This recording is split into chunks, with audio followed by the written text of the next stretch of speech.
দাবানলে পুড়ছে ইহুদিবাদী রাষ্ট্র ইসরায়েল। দেশটির বেশ কয়েকটি অঞ্চলে ছড়িয়ে পড়েছে এই ভয়াবহ দাবানল।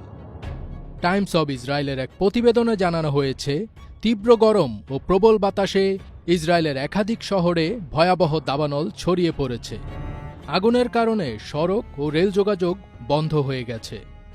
বেত শেমেশ শহরের ঝোপঝাড়ে আগুন লেগে তা মোশাব তারুম সহ আশেপাশের এলাকায় ছড়িয়ে পড়েছে। পরিস্থিতি নিয়ন্ত্রণে আনতে হিমশিম খাচ্ছে দমকল বাহিনী। জরুরি অবস্থায় স্থানীয় বাসিন্দাদের সরিয়ে নেওয়া হয়েছে। অনেকে গাড়ি ফেলে পায়ে হেঁটে শহর ছাড়তে বাধ্য হয়েছেন। বিমানের সহায়তায় আগুন নিয়ন্ত্রণে আনার চেষ্টা চলছে।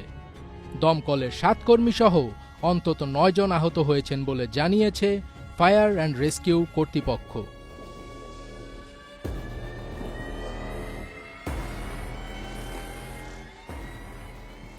ঘটনার পর প্রধানমন্ত্রী নেতানিয়াহু অ্যাডহক কমান্ড সেন্টারে জরুরি বৈঠকে অংশ নিয়েছেন। সোশ্যাল মিডিয়ায় ছড়িয়ে পড়া ভিডিওতে দেখা গেছে রেহভোটের মহাসড়কে হাঁটছেন ধোঁয়ায় আচ্ছন্ন মানুষজন। এদিকে এই দাবানলের খবরে খুশিও হয়েছেন কেউ কেউ। দখলদার ইসরায়েল বাহিনী প্রতিনিয়ত নির্বিচারে হত্যাযজ্ঞ চালিয়ে যাচ্ছে অসহায় ফিলিস্তিনিদের উপর।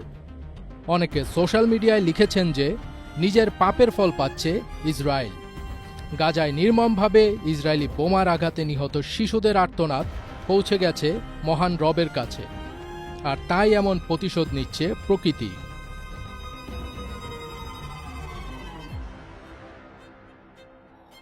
এই তো গতকালও ভোর থেকে গাজায় কমপক্ষে 32 জন ফিলিস্তিনিকে হত্যা করে দখলদার ইসরায়েলি বাহিনী।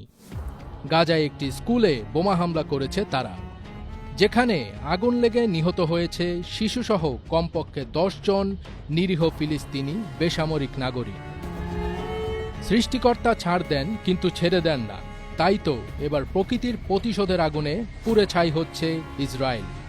তারা যেভাবে গাজার বাসিন্দাদের নিজ জন্মভূমি ছাড়তে বাধ্য করেছে, আগুনের দাপটে এখন নিজেদের ঘরবাড়ি ছেড়ে পালাচ্ছেন ইসরায়েলের বাসিন্দারা। ফাজবিট তাজ, এটিএন বাংলা।